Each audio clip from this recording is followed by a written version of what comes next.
පුතේ ගුරු කෙදර අධ්‍යාපනික රූපවාහිනී වැඩසටහන සඳහා ඔබ සම සාදරයෙන් පිළිගනු ලබනවා. අද මම ඔබ හමුවන්නේ තොරතුරු හා sannivedana තාක්ෂණය 13 ශ්‍රේණිය 8 වන නිපුණතාවය වන දත්ත සමුදාය කළමනාකරණය සම්බන්ධව වැඩිදුරටත් සාකච්ඡා කරන්නයි. කලින් වැඩසටහනේ මම ඕගොල්ලොත් එක්ක සාකච්ඡා කරා පුතේ දත්ත අර්ථ දැක්වීමේ භාෂාව සම්බන්ධව.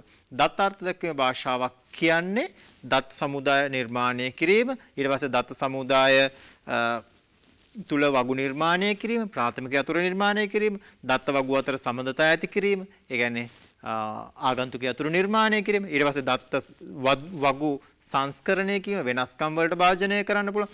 ඊළඟට මේ වගු ඉවත් කිරීම, ආගන්තුක යතුරු ඉවත් කිරීම, ප්‍රාථමික යතුරු ඉවත් කිරීම. අවසාන වශයෙන් අපි කතා කරා දත්ත සමුදාය ඉවත් කිරීම ගැන තැනට වෙනකන් දත්ත අර්ථ දැක්වීමේ භාෂාවෙවත් data definition language එක තුලදී අපි සාකච්ඡා කරා. අද අපි බලාපොරොත්තු වෙන්නේ දත්ත මෙහෙයවීමේ දත්ත මෙහෙයවීම පිළිබඳව සාකච්ඡා කරන්න. අද මම බලාපොරොත්තු වෙන්නේ දත්ත මෙහෙයවීමේ භාෂාව සම්බන්ධව ඕගොල්ලොත් එක්ක වැඩිදුරටත් සාකච්ඡා කරන්න. දත්ත මෙහෙයවීම භාෂාව හෙවත් දත්ත data manipulation language එකේ හෙවත් DML තුලදී මම බලාපොරොත්තු වෙනවා නිර්මාණය කරගත් දත්ත සමුදාය තුලට අවශ්‍ය කරන දත්ත ඇතුළත් කරන්න.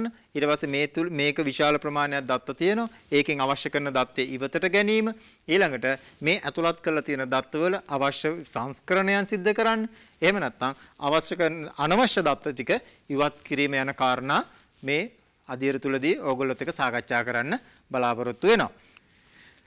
මුලින්ම අපි සාකච්ඡා කරමු අපේ දත්ත සමුදාය තුල තියෙන දත්තයක් කොහොමද අපි ඉවතට ගන්නෙ? අපි දත්ත සමුදායක් ගත්තාම මේ දත්ත සමුදාය තුල පුතේ විශාල දත්ත ප්‍රමාණයක් තියෙනවා. මේ විශාල දත්ත ප්‍රමාණය විවිධ වගුවල විවිධ ස්වරූපයෙන් විවිධ දත්ත ප්‍රරූපයන්ට අයත්ව ගොඩ එකතු වෙලා තියෙනවා. එතකොට මේ තියෙන දත්තයන්ගෙන් අපට අවශ්‍ය කරන දත්ත එක හෝ දත්ත කීපයක් අපි වෙන් කරලා ඉවතට ගැනීම තමයි මේ සාකච්ඡා කරන්නේ. ඉවතට ගැනීම තුළදී පුතේ දත්ත සමුදායේ වගුවල තියෙන දත්ත වලට හානි වෙන්නේ නැහැ. වෙන්නේ ඒ අවශ්‍ය කරන දත්තේ ඉවතට අරගෙන භාවිතා කිරීමම පමණයි. එතකොට ඒ සඳහා අපි භාවිතා කරනවා SQL කේතනයක්, select query එකක්. මේ select query එක මම මේ ඇඳලා නිර්මාණය කරලා තියෙනවා select query එක. මේකේ බලන්න select attribute. මේ කියන්නේ පුතේ අපේ දත්ත වගුවේ තියෙන columns ටික ඊළඟට මොන table එකෙන්ද from ඊළඟට where. මේ where කියන clause එක where කියන කොටස අනිවාර්ය නැහැ. මේ කොටස නැතත් අපිට දත්ත සමුදාය දත්ත ඉවතට ගන්න පුළුවන්. මේකෙන් කරන්නේ අවශ්‍ය කරන දත්ත ටික තේරීම. මොන දත්තද අපට අවශ්‍ය වෙන්නේ කියලා. එහෙම නැත්නම් අපි මේ select query එකක් ගන්නකොට යමු අපි ඊළඟ එකට මේ දත්ත වගුව දත්ත සමුදාය තුළ නිර්මාණය කරන ලද මේ දත්ත වගුව තුළ මම මේ රවුන්ඩ් කරේ අපේ දත්ත ටික. මේ දත්තවල බලන්න පල්ලෙහාට තීරු තියෙනවා, තිරස් අතර පේලි තියෙනවා. මේ තිරස් සිරස් කියන අවස්ථාවන් දෙක යටතේ අපිට දත්ත තෝරලා ගන්න වෙනවා. එතකොට මේ තිරස් සිරස් කියන අවස්ථාවන් දෙක ඡේදනය වෙන තැන මේ තියෙන්නේ දත්ත එකතු වෙච්ච තැන. ඒ කියන්නේ දත්ත නිදර්ශකයක්, දත්තයක්, එක දත්තයක්. එතකොට මේ තිරස් අතර ගත්තාම මේකට කියනවා දත්ත රෙකෝඩයක් කියලා. සිරස් අතර ගත්තාම මේකට කියනවා දත්ත තීරුවක්. එහෙම නැත්නම් කොලම් එකක්, අපේ වගුවේ තියෙන කොලම් එකක්. මේ කොලම් එකක තියෙන අපි දන්නවා එක ජාතියක දත්ත. සිටිස් කිව්වහම, නගර කිව්වහම මේ තියෙන නගර පමණයි. ස්ටේටස් කිව්වහම මේ තියෙන්නේ ඒ අයගේ තත්වයේ පමණයි. නම් කිව්වහම නම් පමණයි ඒ තීරු වල තියෙන්නේ. එක ජාතියක දත්ත මේකේ අපි එකතු කරගෙන තියෙන්නේ. හරි. අපි බලමු කොහොමද මේක දත්ත ඉවතට ගැනීම සිද්ධ කරන්නේ කියලා. සියලු සැපයුම් කරවන්ගේ විස්තර නිරූපණය කරන්න. එතකොට පුතේ දැන් අර select query එක කලින් slide එකේ අපි කතා කරපු select query එකට අපි ගමන් කරනවා. මේ select query එක තුලදී අපි ලියන්න ඕනේ select කරන්න ඕනේ. මොනවද select කරන්නේ? select කරන්න ඕනේ පුතේ මේ සියලුම තීරු ටික. select all columns කියන එක තමයි පුතේ මෙතන මේ තරුවෙන් කියන්නේ. තේරෙනවද? මේ තරුවෙන් කියන්නේ මේ සියලුම තීරු. එහෙම නැත්නම් අපිට මෙතනට දක්වන්න පුළුවන් මොනවද? student number, name,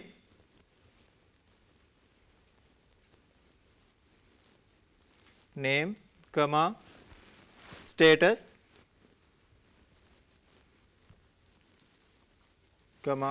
city. ඔය විදිහට අපිට පුළුවන් මේ තරුව වෙනුවට asterisk එක වෙනුවට භාවිතා කරන්න. එතකොට මේ වෙනුවට අපි පාවිච්චි කරේ තරුව. මේකෙන් කියන්නේ select all the columns. මේ සියලුම තීරු ටික තෝරන්න from කාගෙන්ද තෝරන්නේ? supplier ගෙන් තෝරන්න කියලා කියනවා. දැන් ඊළඟ උදාහරණයට ගියාම අපිට බලන්න පුළුවන්. දැන් මේ කියන්නේ කාගෙන්ද? supplier ගෙන් තියෙන සියලු තීරු ටික තෝරලා දෙන්න කියලා අපිට කියනවා. එතකොට පුතේ මේ සියලු තීරු තේරුවාම මේ සියලු තීරු වලට අදාළ පේලිත් එනවා. සියලු තීරු වල තියෙන දත්ත ටික එනවා. මේකෙදී අපිට ප්‍රතිඵලය ගත්තොත් මෙන්න මේ කියන සම්පූර්ණ දත්ත ටික අපිට ලැබෙන්න ඕන. මේ query එක run කරාම මේ S1 පෙරේරා 20 ගම්පහ කියන සියලු දත්ත ටික මේ විදිහට පහලට හම්බ වෙනවා. S2 සිල්වා ඒ විදිහට S3 රංජන් S4 සනත් 20යි ගම්පහ ආදී වශයෙන් සියලු දත්ත මේකේ මේ query එක ක්‍රියාත්මක කරාම අපට ලැබෙනවා. මොකද්ද කරන්නේ? select all the columns from supplier. supplier ගේ සියලුම තීරු ටික දෙන්න. සියලුම තීරු වල පල්ලෙහාට විභේදනයේ තිරස් විභේදනය ගැන කතා කරලා නැහැ. ඒතකොට තිරස් අතර කිසිම විභේදනයක් අපි කරන්නේ නැහැ. වෙන් කිරීමක් කරන්නේ නැහැ. සියලු දත්ත ටික අපට ලැබෙනවා. ඊළඟ එක. දැන් මේ තියෙන්නේ supplier කියන දත්ත වගුවෙන් ගන්න කියනවා කවුද? නගර පමණක්. අන්න පුතේ. දැන් කියන්නේ මෙයා නගර විතරක් ගන්නලු. හරිද? එතකොට දැන් බලනවා select. දැන් ඔක්කොම අරන් හරියන්නේ ඉස්සෙල්ලා අපි ගත්ත පුතේ ඔක්කොම. දැන් ගන්නෙ එකයි. කාවද ගන්නෙ? city එක. city එක ගන්නවා supplier ගෙන් from supplier. supplier ගේ city කියන තීරුව අරන් දෙන්න කියලායි මෙයා කියන්නේ. supplier ගේ city කියන තීරුව අරන් දෙන්න කියනවා. අපි බලමු දැන් cities ගත්තාම පුතේ මේකේ තියෙනවා ගම්පහ, කොළඹ, ආපහු කොළඹ තියෙනවා, ආපහු ගම්පහ තියෙනවා, ගාල්ල. ඇත්තටම ගත්තොත් මේකේ නගර කීයක් තියෙනවද? මේකේ ඇත්තටම නගර 3යි තියෙන්නේ. දෙපාරක් ඩුප්ලිකේට් තියෙනවා.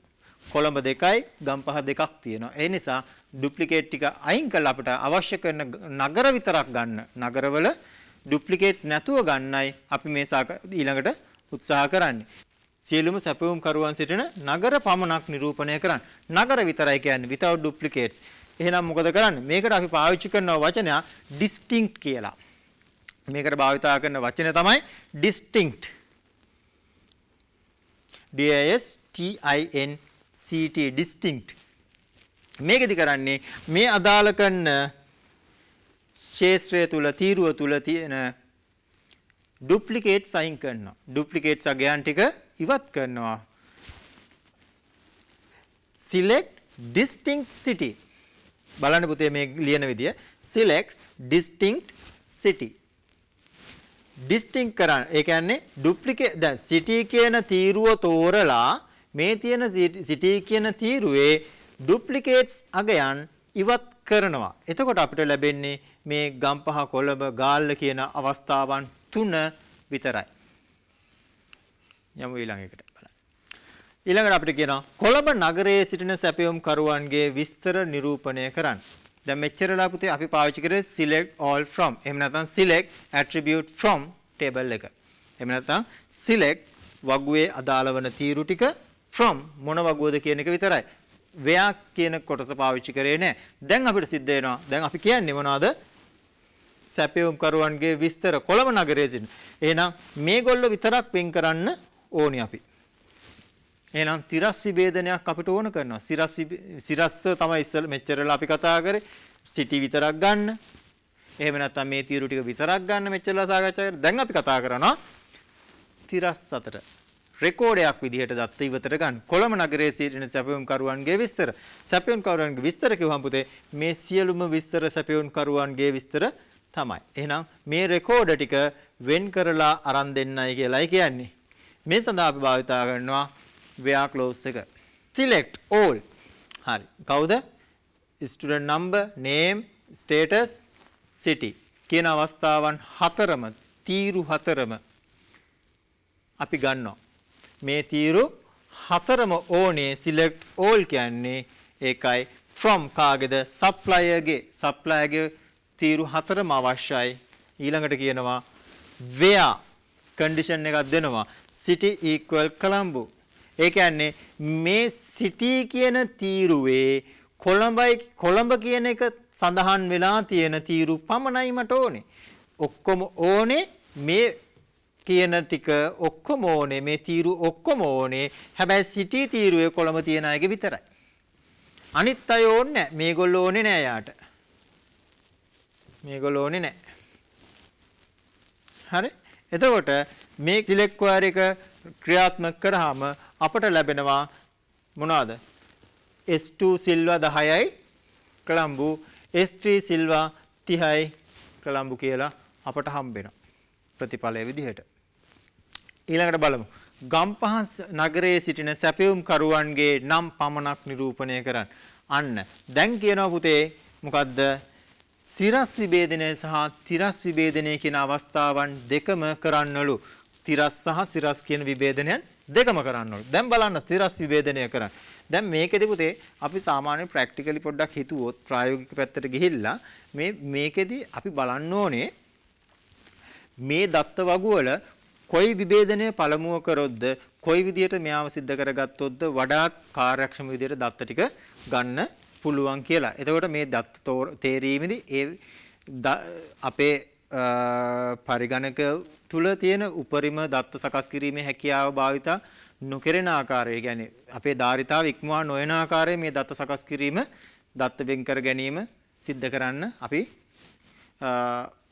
පුරුදු වෙන්න ඕනේ. දැන් මේක නම් එච්චර ලොකු දත්ත ප්‍රමාණයක් ඇත්තෙත් නැහැ. ලොකු සකස් කිරීමක් එහෙම නැත්නම් ලොකු query එකක් ක්‍රියාත්මක කරන්නේත් නැහැ. හරි? ඒ නිසා අපි බලනවා දැන් මොකද්ද? මෙයා කියන්නේ ගම්පහ නගරයේ සිටින සැපයුම් කරුවන්ගේ නම් පමණක්. හරි. දැන් අපි ගන්න select මට කියන්න. දැන් මොකද වෙන්න ඕනේ? select ඉල්ලන්නේ මොනවද? නම් විතරයි. එහෙනම් select name. අනිත් විස්තර ඕනේ නැහැ. select name from කාගෙන්ද ගන්නෙ? දැන් කාගෙන්ද ගන්න ඊළඟට? supplier ගෙන් ගන්න ඕනේ. මේක ගන්න ඕනේ supplier ගෙන්. select name නම් ටික ගන්නවා supplier ගෙන්. where මොකද කරන්නේ? where city equal Gampaha. ඒ කියන්නේ කවුද? මේ city කියන තීරුවේ ගම්පහ කියලා සඳහන් වෙන අයගේ නම් පමණයි අපට උවමනා කරන්නේ. අනිත් අයගේ නම් ගන්නෙ නැහැ. දැන් මේකේ බැලුවහම පුතේ පේනවද? තිරස් විභේදනය තියෙනවා where clause එකෙන් මේ ටික එන්නේ. මෙයත් where clause එකෙන් හැදිලා එන්නේ. ගම්පහණයත් ගම්පහ. ඊළඟට select name පමණයි ගන්නෙ. අන්න එතකොට මේ ටික වෙංගලා එනවා. මේ අපිට පේනවා මම මේ වෙන වර්ණයක් ගන්නම්. දැන් මේ තියෙන්නේ පුතේ අපිට එන ප්‍රතිඵලය අනිත් ඒවා එන්නේ නැහැ. මේ කියන්නේ සිරස් විභේදනය සහ තිරස් විභේදනය කියන අවස්ථාවන් දෙක ඡේදනය වෙන අවස්ථාවන් විතරයි මේකේ query එකේ ප්‍රතිඵල විදිහට අපට ලැබෙන්නේ. ඊළඟ අවස්ථාව බලමු. 1000ට වඩා වැඩි ණය මුදලක් සහිත ගාල්ල ශාඛාවේ ණය අංක එළියට ගන්නලු. 1000ට වඩා වැඩි. බලන්න මේක නිකන් අපි ඇහි මිම්මට බලලා බලන්න. 1000ට වැඩි 1200 වැඩි 2100 වැඩි 900 නැහැ 600 නැහැ 1750 1500 3000 1000ට වඩා වැඩි නෑ 17 වැටෙන 1000ට සමාන විදිහට 1000ට වැඩි කියන්නේ නෑ. හරි. දැන් බලන්න මේක කොහොමද ගන්න ඕනේ? දැන් මේකේ ඉස්සෙල්ලා අපි ගත්තේ city equal Colombo. ඒ කියන්නේ සමාන කිරීමක්. අගය තීරුවේ තියෙන අගයට සමාන කිරීමක්. දැන් කියන්නේ සංසන්දනය කිරීමක්. මේකෙදි පුතේ දැන් කරන්නේ සංසන්දනය කිරීමක්. ඒ කියන්නේ amount කියන තීරුව වැඩිද කියලා බලනවා 1000ට වඩා. amount එක 1000ට වඩා වැඩිද කියලා පරීක්ෂා කරන්න යන්නේ. එහෙම වැඩි වෙන අයගේ මොනවද ඉල්ලන්නේ? ණය අංක loan numbers. ඒ කියන්නේ මේ තීරුවේ තියෙන අගයන් විතරයි ඕනි. ඒ කියන්නේ 1200 ඉන්න කෙනා ඒ කියන්නේ L003 001 කියන එක ඊළඟට මෙයා වැඩි 2100 වැඩි L002 කියන එක කෙනා වෙනවා එළියට. ඊළඟට 1750 වැඩි L005 කියන එක කෙනා එනවා එළියට. 1500 වැඩි L006 කියන කෙනා එනවා එළියට. 3000 වැඩි L007 කියන කෙනා එනවා එළියට. ඒ කියන්නේ මේ තියෙන ප්‍රතිඵල ටික මේක ප්‍රතිඵලයක් 2 3 4 5 ප්‍රතිඵලයේ විදියට ওই ටික තමයි අපිට ලැබෙන්නේ. බලමු කොහොමද ලියන්නේ. select loan numbers. අන්න අපි සිරස් විභේදනය කරා. loan numbers ටික එළියට ගන්නලු. from loan කියන table එකෙන් ගන්නලු loan numbers ටික. where city ගාල්ල නගරයේ සිටින සහ ඊළඟට කියනවා amount එක 1000ට වඩා වැඩි අය. ගාල්ල නගරයේ සහ අගය 1000ට වඩා වැඩි අය. එතකොට මේකෙදි ඉස්සෙල්ලා මට එක තැනක් මග ඇරුණ පුතේ. ඒ තමයි මොකද්ද ගාල්ල නගරය කියන එක. ගාල්ල නගරේ නම් මේ පහම එළියට එන්නේ නැහැ. එතකොට ගාල්ල නගරයට අදාළ අගයන් විතරයි එන්නේ. මම මේකේ වෙන පාටකින් මාක් කරන්නම් ගාල්ල නගරය. දැන් ගාල්ල නගරය කිව්වහම මේ ටික ගාල්ල 1 ගාල්ල 2යි. මේ දෙකනොත් මෙයා 900 එන්නේ නැහැ. ගාල්ල 1000ට වැඩි ටික මාක් කරලා තියෙනවා. එතකොට මෙයාව එළියට එනවා. ඒ කියන්නේ රතු පාටින් සහ නිල් පාටින් කියන අවස්ථාවත් දෙකෙම මම සටහන් කරපු අගේ එක අගයයි. එතකොට මේක එන්නේ 5ක් එන්නේ නැහැ. හැබැයි මතක තියාගන්න මෙන්න මේ city කියන කොටස සහ මේ and කියන කාරකය අයින් කරා නම් මේකේ මේ රතු පාටින් මාක් කරපු අවස්ථාවන් පහම එළියට එනවා. ඒ කියන්නේ loan එකේ අගය 1000ට වඩා වැඩි කියන සියලු දෙනාම එළියට එනවා එතනදී. මම මේ කොටස ඇතුළත් කරාට පස්සේ මේ n කාරකයත් එක්ක බලන්න. එතකොට ඒ කියන්නේ මේ city එක ගාල්ල වෙන්න ඕනේ සහ amount එක 1000 වෙන්න ඕනේ. city එක ගාල්ල වෙලා amount එක 1000 වෙන අවස්ථාවන් දෙකම ඒ කියන්නේ කොන්දේස් දෙකම තෘප්ත කරන තැන විතරයි මේකදී ප්‍රතිදානය විදියට අපට ලැබෙන්නේ. හරි. අපි බලමු මේ ක්‍රියාකාරකමත් එක්ක 1000ත් 1500ත් අතර ණය මුදලක් ඇති ණය අංක සොයා ගන්න.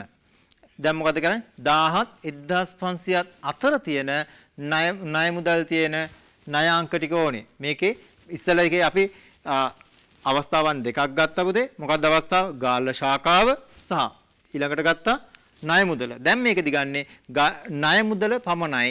ඒකට අදාළව ණය අංක ටික ඕනේ. ණය අංක ටික අපි ලබා ගන්නයි යන්නේ. 1000ත් 1500ත් අතර. එතකොට 1000ත් 1500ත් අතර වන ණය අංක ටික බලමු. 1210ට වැඩි 1500ට අඩුයි. 2100 1000ට වැඩි හැබැයි 1500ට වැඩි පරාසය ලකුණු කරොත් මෙතන තියෙන උපරිම පරාසය 1500යි අවම පරාසය 1000යි. ඕකයි මෙයා කියන්නේ.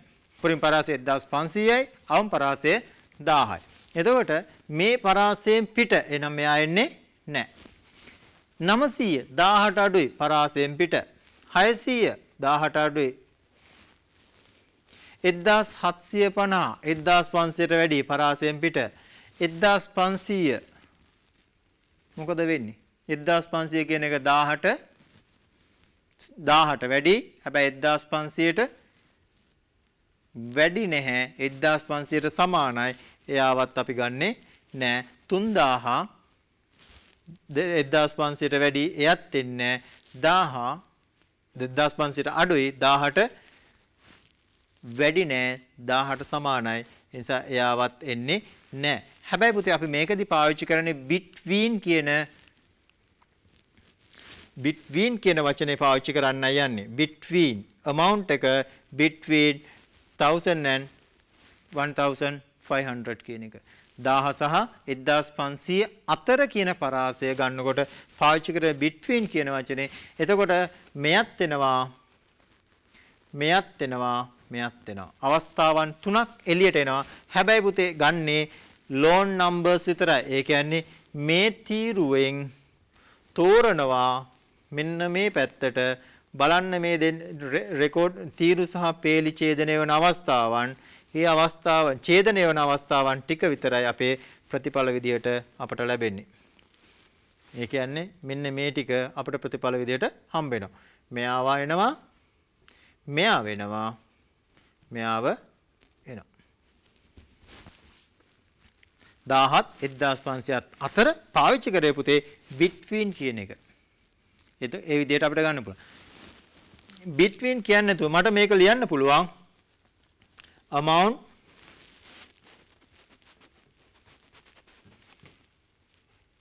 greater than 1000 and amount less than 1500 කියලා ඔය විදිහට ලිව්වොත් පුතේ අපට මේ අවස්ථාවන් දෙක ගිලිහිලා යනවා. මේ where clause එකට මේ කොටස නැතුව මේ මාක් කරන කොටස නැතුව ඒ වෙනුවට මේ කොටස ඇතුළත් කරොත් අපට ලැබෙන්නේ 1200ට අදාළ ලෝන් නම්බර් එක විතරයි. මේ L006 සහ L008 කියන අගයන් දෙක අපට ප්‍රතිඵල විදිහට ලැබෙන්නේ නැහැ. එතකොට මේ දෙන්නගේ වෙනසක් තියෙනවා queries දෙකේ. amount between 1000 and 1500 කියන එකයි amount greater than 1000 and amount less than 1500 කියන එකයි මේ statement දෙක වෙනස්. භාවිතා කරන්න පුළුවන් ඒ වුණාට. ordering of result මේකදී පුතේ කරන්නේ ප්‍රතිඵලය අපි සකස් කර ගන්නවා අපට ගැළපෙන පරිදි. ඒ කියන්නේ ආරෝහණ හෝ අවරෝහණ ආකාරයට ආකාරාදී පිළිවෙල. එහෙම නැත්නම් ඉංග්‍රීසි නම් ටිකක් ගත්තොත් මේ නම් වල පුතේ තියෙන්නේ අකුරු පිළිවෙල ආකාරාදී පිළිවෙල. ඒකේ රිවර්ස් ඕඩර් එක එහෙම නැත්නම් ඉලක්කම් ගත්තොත් ඉලක්කම් වල ආරෝහණ පිළිවෙල හෝ අවරෝහණ පිළිවෙල ඔය අවස්ථාවන් තමයි අපි මේ සාකච්ඡා කරන්නේ. ඕඩර් එක අපි පාවිච්චි කරන්නේ ඒකටත් දැන් මේ දත්ත ඉවතර ගැනීමනේ. select මොනවද ගන්න ඕනේ? attributes ටික අපි දුන්නා. ඕන කරන එළියට එන්න ඕන data මොන column වලින් දෙන්න ඕනේ. from මොන table එකෙන්ද? where මොනවද අපි තෝරලා ගන්නවා නම් ඒ යම්කිසි තේරීමක් තිරස් විභේදනයක් සිදු කරනවා නම් ඒ අදාළ කොන්දේසිය මේක මෙතනට අත්‍යවශ්‍ය නැහැ. මේක optional තියෙන්නේ. order by අන්න වචනේ අපි පාවිච්චි කරන්නේ මෙතනදී order by කියන එක.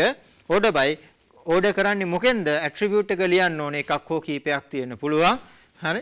එතකොට අපිට order කරන්න පුළුවන් state දැන් අපි ගත්තොත් අර අපේ supplier table එක ගත්තොත් ඒකේ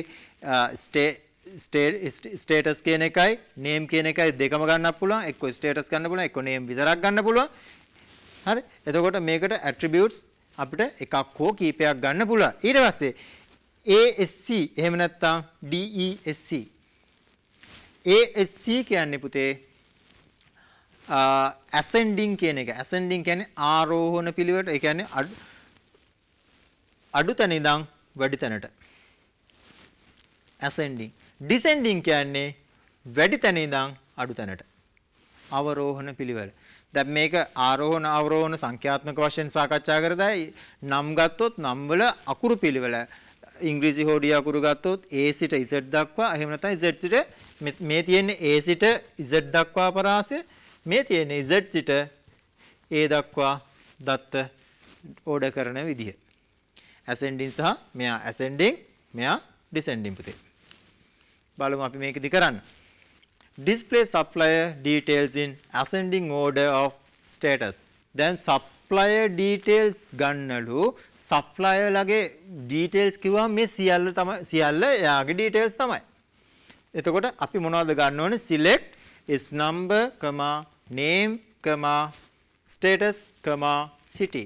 එහෙම නැත්නම් මේ සියලුම තීරු ගන්න නිසා අපිට දාන්න පුළුවන් select all from කාගෙන්ද ගන්නෙ? supplier ගෙන් ගන්නෙ. select from order by. දැන් මේකේ තෝරන්න කියලා නෑනේ කවුරුවක්වත්.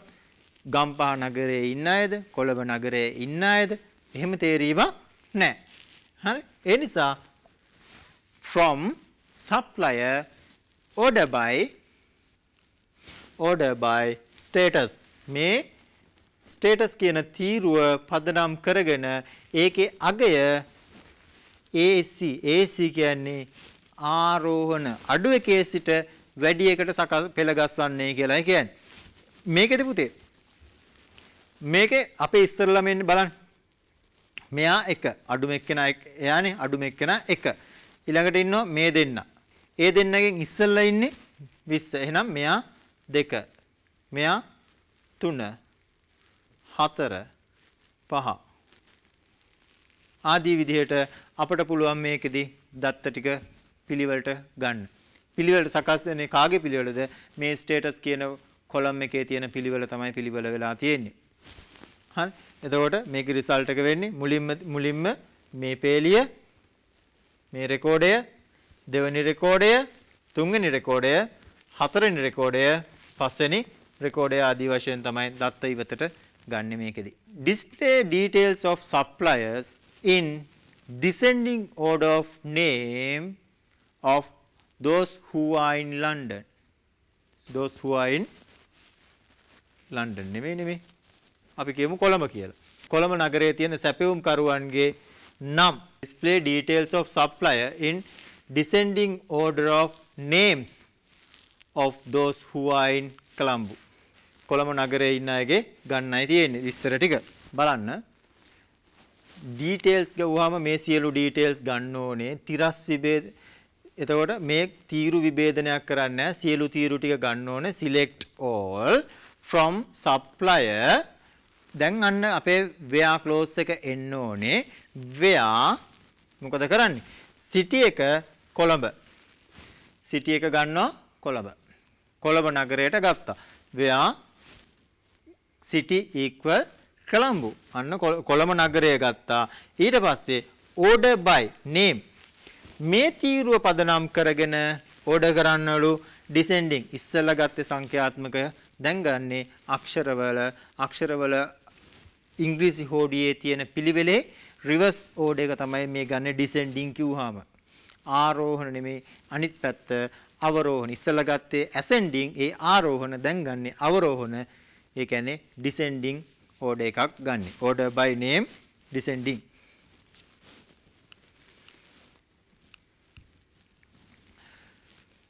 aggregate value functions. අපි මේවා සමහරලාට ඔයගොල්ලෝ Excel ගැන හදාarලා තියෙනවා නම් ඒ එතනදිත් අපි මේ aggregate functions ගැන අරන් තියෙනවා. දැන් මේ කතා කරන sum ඒ කියන්නේ එකතුවක් ගන්න, average සාමාන්‍යය ගන්න, max උපරිමය ගන්න, min අවමගය ගන්න, count ගණනය කරගන්න, තියෙන instance ගන්න, නිදර්ශක ගන්න ගණනය කරන්න වගේ දේවල් වලට අපිට මේක පාවිච්චි කරන්න පුළුවන්. මේ අගයන් අපිට පාවිච්චි කරන්න දැන් මේ ගණනය කිරීම සඳහා සාමාන්‍යයේ අක්ෂර වලට ගන්න බෑනේ පුතේ. මේවා ගන්න වෙන්නේ හැමදෙස්සම සංඛ්‍යාත්මක අගයන් වලට. එතකොට මේ කියන aggregate functions ක්‍රියාත්මක කරන්නේ සංඛ්‍යාත්මක අගයන් සහිත තීරු සඳහාම පමණයි. නම් ගත්තොත් නම් වල අපිට අගය ගණනය කිරීමක් කරන්න බෑ. උපරිම අගයක් අවමගයක් හොයන්න බෑ නමක. එතකොට මේවා ගන්න හැමතිස්සෙම සංඛ්‍යාත්මක අගයන්. එහෙම නැත්නම් ඒවා මුදල් වෙන්න පුළුවන්. ඊට පස්සේ මොන හරි ඉලක්කමක් භාවිතා වෙන අවස්ථාවක් වයසක් වෙන්න පුළුවන්. මුදල් ඒකකයක් වෙන්න පුළුවන්. දිනයක් වෙන්න පුළුවන්. වගේ දේවල් අපිට ගණනය කිරීම සඳහා භාවිතා කරන්න පුළුවන්. බලන්න සැපයුම් කරුවන් ගණන නිරූපණය කරන්න. දැන් සැපයුම් කරුවන් ගණන. දැන් බලන්න දැන් මේකේ ගයින්න ඕනේ සැපයුම් කරුවන්. දැන් මේ සැපයුම් කරුවන් ගයින්න අපිට මේ ඕන තීරුවක් භාවිතා කරන්න පුළුවන් නේ පුතේ. මේ ඕන තීරුවක ඉන්ස්ටන්ස් ගණනය කරන්න පුළුවන්. මේ හැම එකකින්ම ලැබෙන සංඛ්‍යාත්මක අගයක්. දැන් මේකේ ගණනය කරන්න මිසක මේකේ සැපයුම් කරුවන්ගේ එකතුව කියන්න කියලා කියන්නේ නැහැ. ඒ නිසා අපිට පුළුවන් මේ S number එහෙම නැත්නම් supplier number කියන එක පාවිච්චි කරන්න. select count අන්න අපි පාවිච්චි කරනවා aggregate function එක count කියන එක. count S number මේ තීරුවෙන් ගණනය කරන්නලු. S number එකෙන් ගණනය කරන්නලු from supplier. දැන් මේකේ supplier කියන වගුවේ S number කියන තැන තියෙන ඉන්ස්ටන්ස් ගණන නිදර්ශක ගණන ගණනය කරලා කියන්නලු. කීයද මේකේ නිදර්ශක ගණන? 1 2 3 4 5යි. නිදර්ශක ගණන 5යි. අපිට මේකේ වැලියු එක හම්බෙන්නේ 5යි කියලා. නැතු S1 S2 S3 කියලා අපිට අගයක් හම්බෙන්නේ නැහැ. අගේ 5යි කියලායි අපිට ලැබෙන්නේ. ඊළඟ අවස්ථාව. කොටස් වල සාමාන්‍ය බර සොයන්න. දැන් පුතේ ඉස්සෙල්ලා බලන්න මේවා එකතු කරන්න පුළුවන් ද? කිසිසේත්ම එකතු කරන්න බෑ. මොනවාද? P number, name, color, city ඕවා එකතු කරන්න බෑ. එකතු කරන්න පුළුවන් එකම තීරුව තමයි මේ බර කියන තීරුව weight එක. හරි. මෙයා කියනවා කොටස් වල සාමාන්‍ය බර සොයන්න. අන්න පුතේ අපි ගන්න ඕන select කාවද කොටස් වලනේ එළිය එකතුව ගන්න ඕනේ. එහෙනම් select all ගන්න පුළුවන්ද? මේවා වලින් වැඩක් නැහැ. select weight. හැබැයි weight එක විතරක් අරන් හරියන්නේ නැහැ. weight එකේ සාමාන්‍ය අගය ඕනේ. average එක ඕනේ. එහෙනම් මොකද කියන්නේ? select AVG මේ කියන්නේ average කියන එක aggregate function එක වරහන් ඇතුලේ මොන තීරුවද අපි ගන්නෙ? weight from part කියන table එකේ weight කියන තීරුවේ තියෙන අගයන් එකතු කළා ඒ අගයන් ගණනෙන් බෙදුවාම ලැබෙන පිළිතුර අපට ප්‍රතිදානය කරනවා මේ SQL function එක විසින් select query එක විසින්. මේකේ සාමාන්‍ය අගය මොකද වෙන්නේ? 40යි 70යි 30යි 50යි එකතු කළා කීයෙන්ද බෙදන්නේ? 4ෙන් බෙදලා අපිට පිළිතුරක් ලැබෙවි මොකක් හරි. ඊළඟ අවස්ථාව සපයන ලද උපරිම ප්‍රමාණය සොයා ගන්න. සපයන ලද උපරිම ප්‍රමාණය සොයා ගන්න. අන්න පුතේ දැන් තියෙනවා සපයන ලද උපරිම ප්‍රමාණය. මේ සැපයුම් මේ ඉන්නේ අයගේ මේ පාර්ට්ස් වල උපරිම අගයේ සපේ weight එක කොච්චරද කියලායි හොයන්න යන්නේ. දැන් මේක හොයනකොට දැන් මේ තීරු ඔක්කොම අරගෙන වැඩක් නැහැ. ඉස්සෙල්ලා වගේමයි. අපිට ඕන කරන්නේ මේ weight කියන තීරුව පමණයි. බලනවා මොකද කරන්නේ? උපරිම අගය හොයන්න ඕනේ. එහෙනම් max aggregate function එක අපි පාවිච්චි කරන්නේ max. max weight from part. weight කියන තීරුවේ උපරිම අගය ඒ කියන්නේ මෙයාගේ ප්‍රදානය වෙන්නේ 70 කියන අගය. 70 ප්‍රදානය කරනවා පිළිතුර විදිහට. කොළඹින් සපයන ලද මුළු බර සොයන්න. කොළඹින් සපයපු මුළු බර. කොළඹ දෙන්නෙක් ඉන්නවා. මේ දෙන්නාගේ මුළු ගණනයි ඕනේ. එහෙනම් ඔන්න පුතේ දැන් අපිට එකතුව ගන්න ඕනේ. හැබැයි කොහොමද? තිරස් විභේදනයක් කරලා ඒ ලැබෙන අගයන් වල උපරිමයයි ගන්න ඕනේ. තිරස් විභේදනයේ උපරිමය. ඒ කියන්නේ මේ දෙන්නාගේ මෙන්න මේ අගයන් දෙකේ එකතුව 70යි කියලායි අපිට එන්න ඕනේ. මේ සඳහා අපි select query එකක් ක්‍රියාත්මක කරනකොට where clause එකක් එක්ක ගන්න වෙන්නේ. select weight with sum එකත් එකයි ගන්නෙ. select sum weight තීරුවයි ගන්නෙ. ඒකෙදි from part table එකෙන් ගන්න where city equal Colombo. city කියන තීරුවේ කොළඹ කියලා තියෙන weight එකේ එකතුව ලබා දෙන්න කියලායි කියන්නේ. කොළඹ කියලා තියෙන අයගේ weight තීරුවේ තියෙන අගයන් වල එකතුව දෙන්නයි කියන්නේ. හරිද? දැන් මේක පුතේ දිගින් දිගට කීපයක් කරනකොට ඕගොල්ලන්ට ඕක බොහොම සරල දෙයක් වෙනවා. මේක සාමාන්‍ය ව්‍යවහාරික දෙයක්ම තමයි අපි භාවිතා කරන. ඒක අපි අර භාවිතයක් නැති මේ ප්‍රරූපයෙන් අපි භාවිතා නොකරන නිසා මේ ගැටලුව තියෙන්නේ. ඔය ප්‍රරූපයේ අපි සාකච්ඡා කරනකොට ප්‍රශ්න දෙකක් තුනක් සාකච්ඡා කරනකොට අපිට මේක ඉතා පහසුවෙන් වටහා ගන්න පුළුවන් කොහොමද මේ functions භාවිතා වෙන්නේ SQL code එකක් ලියන්නේ කියන එක. දැන් අපි බලමු කොහොමද අලුතෙන් වගුවකට දත්ත ඇතුළත් කරන්නේ. දත්තයක් ඇතුළත් කරනවා නම් අපි පාවිච්චි කරන්නේ insert.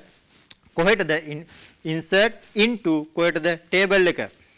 table එක ගත්තාම table එකේ පුතේ තියෙනවා මොන කොලම් වලටද අපි මේ දත්ත ඇතුළත් කරන්නේ. ඊට පස්සේ values මේ කොලම් වලට ඇතුළත් කරන අගයන් මොනවද? වගුවකට දත්ත ඇතුළත් කරනකොට මොන වගුවටද දත්ත ඇතුළත් කරන්නේ? වගුවේ කුමන තීරු වලටද දත්ත ඇතුළත් කරන්නේ? ඒ තීරු වලට ඇතුළත් කරන දත්තය කුමක්ද? එතකොට පුතේ මෙතන attribute 1 කියන තීරුවට value 1 තමයි ඇතුළත් වෙන්නේ. attribute 2 කියන තීරුවට value 2 කියන අගයයි ඇතුළත් වෙන්නේ. එතකොට මේකෙදි අපි හිතන්න ඔයා මේ දෙන්නව මාරු කරනවා. ඒ කියන්නේ attribute 2 මෙතනට ඇවිල්ලා attribute 1 මෙතනට එනවා.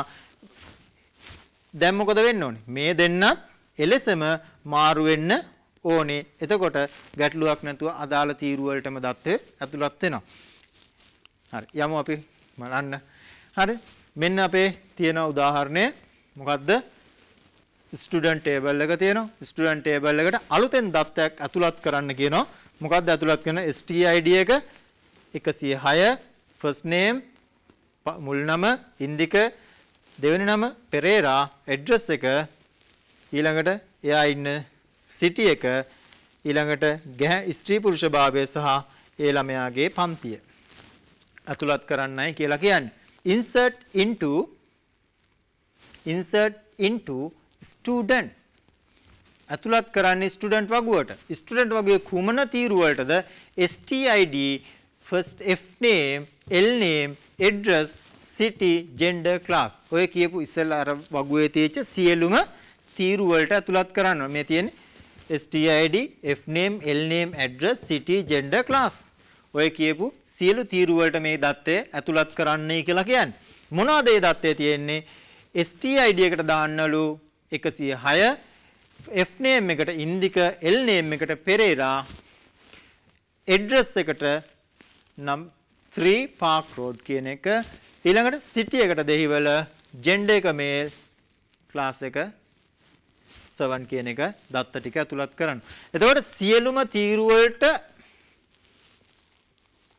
මේ දත්ත ඇතුළත් කරන්න වෙනවා නම් අපිට all කියන එක පාවිච්චි කරන්න පුළුවන්. හැබැයි මේක select නෙමෙයිනේ.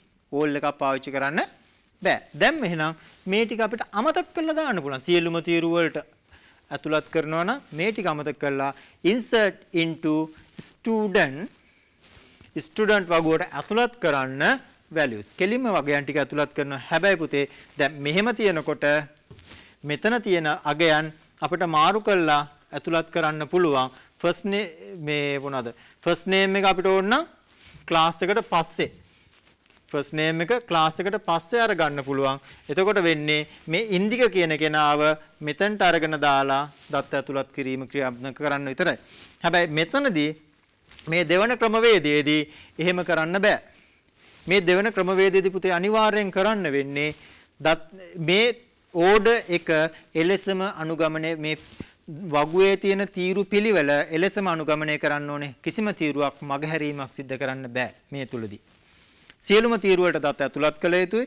ඒකත් නිවැරදි අනුපිළිවෙලින්ම ඇතුළත් කරන්න වෙනවා. වගුවක දත්ත ජාවත් කාලීන කිරීම. තියෙන දැනට ඇතුළත් කරලා තියෙන දත්ත වගුවක තියෙනවා නම් මොනවා හරි දත්ත මේ දත්ත අපට අවශ්‍ය පරිදි වෙනස්කම් කරන්නයි අපි මේ උත්සාහ කරන්නේ. මේකට අපි පාවිච්චි කරන අප්ඩේට් query එක. අප්ඩේට් අපි පාවිච්චි කරන syntax එක තමයි අප්ඩේට් අදාළ ටේබල් එකේ නම. මොන ටේබල් එකේද අප්ඩේට් එක කරන්නේ? අගයන් සෙට් කරන්න තියෙන්නේ. එතකොට මේ තීරුවටයි අගය සෙට් කරන්නේ. පුතේ මතක තියාගන්න මේ තීරුවට අගය සෙට් කරන අවස්ථාවේදී attribute 1 එකට value 1 set කරොත් මුළු වගුවේම තියෙන සියලුම රෙකෝඩ වල attribute 1 ඒ කියන්නේ පළවෙනි අපි යන් උදාහරණයක්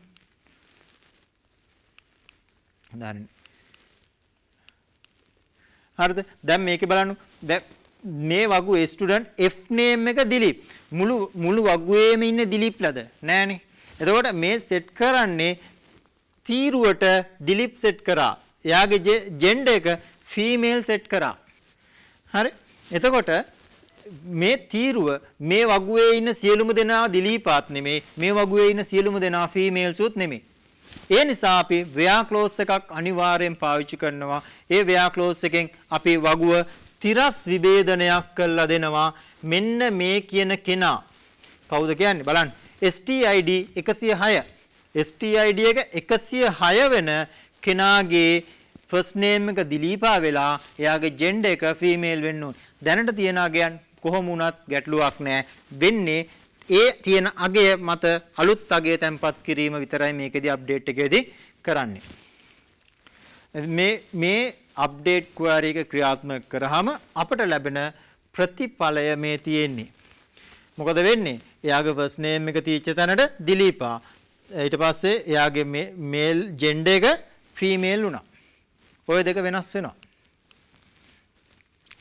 අවසාන වශයෙන් අපි සාකච්ඡා කරන වගුවක තියෙන දත්තයක් මකලා දාන්න. එතකොට අපි පාවිච්චි කරන syntax එක තමයි delete from table name එක. යම් වගුවක තියෙන දත්ත මකන්න කියනවා.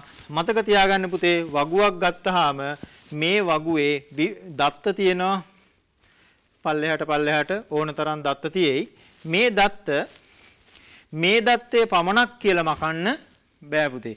මේකේ තිරස් විභේදනය ඒ කියන්නේ දත්ත රෙකෝඩර් වශයෙන් තමයි අපිට මකන්න වෙන්නේ. මොකද මේක delete කියලා අර select වාරේ කියලා එනවා වගේ මෙතන column ටිකක් සටහන් කරන්න බෑ. delete from table. එතකොට table එකක තියෙන දත්ත මකන්න මොකද්ද කියන්නේ කොහොමද where condition තිරස් විභේදනය කරන්න හිතන්න මෙයාගේ මේ මෙතනින් එයා අල්ලගත්තා නම් මේ දත්ත රෙකෝඩේම මැකෙනවා. එකක්වත් ඉතිරි කරන්නේ නැහැ. ඒ නිසා අනිවාර්යෙන් පුතේ මේ where clause එක නිවැරදිව යොදන්න ඕනේ. where clause යොදනකොට අපි අර සංසන්දනාත්මක අගයන් පාවිච්චි කරනවා. greater than, less than, greater than, no, equal වගේ දේවල් පාවිච්චි කරනවා. එතකොට පුතේ මේක වැරදි විදිහට මේ සටහනක් යෙදුනොත් මේ කන්ඩිෂන් එකක් කොන්දේසියක් වැරදි විදිහට යෙදුනොත් අපේ දත්ත වගුවේ තියෙන විශාල දත්ත ප්‍රමාණයක් නාස්ති වෙලා යන්න පුළුවන්. ඒ නිසා බොහොම පරිස්සමෙන් මේ where clause එක අපි ක්‍රියාත්මක කරන්නම වෙනවා. ගමු උදාහරණේ ශිෂ්‍ය වගුවේ stid අර අපි අප්ඩේට් කරපු එක්කෙනා අලුතෙන් දාපු එක්කෙනාව ඉවත් කරන්නලු. මොකද කරන්නේ? delete from student වගුවේ ඉවත් කරන්න where අන්න කන්ඩිෂන් එකේ කියනවා පුතේ stid සමානයි 106. stid එක 106 වන කෙනාගේ දත්ත ඉවත් කරන්න. එතකොට පුතේ stid එක 6 වන කෙනාගේ දත්ත ටික ඉවත් වෙලා යනවා. එතකොට අපේ දත්ත වගුවේ තියෙන දත්ත ඒ අදාළ stid 6ට අදාළ සියලු දත්ත ඉවත් වුණාට පස්සේ ඒ දත්ත රෙකෝඩේ අපේ ළඟ ආපහු ඉතිරි වෙන්නේ නැහැ. අද දිනට මේ වැඩසටහන යටතේ මම සාකච්ඡා කරන්න යෙදුණු DML කොටස දත්ත අර්ථ දැක්වීම දත්ත මෙහෙවීමේ භාෂාව කොටස මෙතනින් ඉවර වෙනවා. ඕගොල්ලන්ට මේ වැඩසටහන නැවත channel NIE YouTube නාලිකාව හරහා අන්තර්ජාලය ඔස්සේ නරඹීමේ හැකියාව තියෙනවා. ඒක නරඹලා මේ SQL කේතකරණය ගැන දැනුම ලබා ගන්න ඕගොල්ලෝගේ නිපුණතාවය අත්පත් කරගන්න. එහෙමනම් නැවතත් මෙවැනිම වැඩසටහනකින් අපි හමු වෙමු.